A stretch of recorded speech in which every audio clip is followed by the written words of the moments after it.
ஒரு பபுள்காம் போட்டு மென்னதுக்கு நீங்க வந்து வாய்க்கு வந்ததெல்லாம் பேசியிருந்தீங்களா?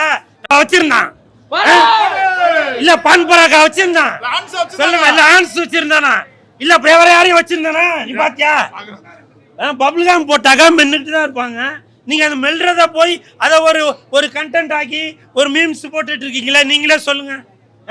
இன்னைக்கு எவ்வளோ பேரு அடங்காம அசராம இப்படி நிறைய பேர் இருக்கிறீங்க. ஆனா இந்த தம்பிக்கு என்ன குறைச்ச? ஒரு பபுள்காம் போட்டு மென்னது தப்பா? சொல்லுப்பா, தப்பா?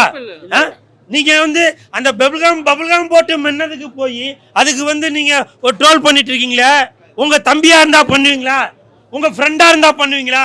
உங்க மாமா மச்சான் இருந்தா பண்ணுவீங்க? என்னப்பா எதிர்ட்டு பையனா என்ன பண்ணுவீங்க? அதனால தயவு செய்து இந்த தம்பி சூர்யா அவர்களுக்கு நீங்க வேணா பாருங்க, எப்படி தளபதி விஜய் சார் அவர்கள் நாளைய தீர்ப்பு படம் நடிக்கிறப்போ எல்லாம் கிண்டல் பண்ணிருக்கீங்க, புரியுதுங்களா?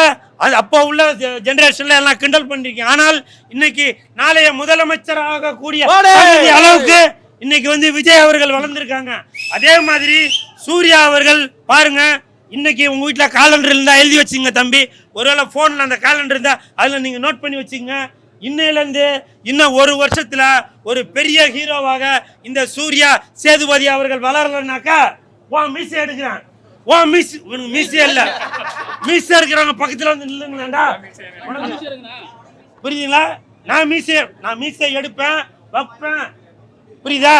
அதனால நீங்க இந்த சூர்யாவோட நடிச்சிருக்க இந்த பீனிக்ஸ் படத்தை வந்து பாருங்க, நல்லா என்ஜாய் பண்ணுங்க. தயவு செஞ்சு யாரையும் ட்ரோல் பண்ணாதீங்கப்பா, புரியுதுங்களா?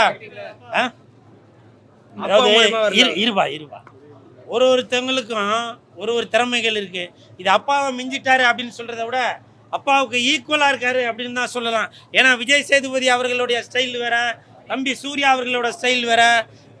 தம்பி சூர்யா அவர்கள் ஆக்ஷன் ஹீரோ வரதுக்கு அனைத்து திறமைகளும் இருக்கு. நீங்க வேணா பாருங்க, இவர் வந்து ஒரு ஆக்ஷன் கிங் மாதிரி வருவார். அதே மாதிரி அவரை பார்க்கும்போது ஒரு 10% தனுஷ் மாதிரி இருக்காரு, 10% சிம்பு மாதிரி இருக்காரு, 10% விஜய் சேதுபதி மாதிரி இருக்காரு.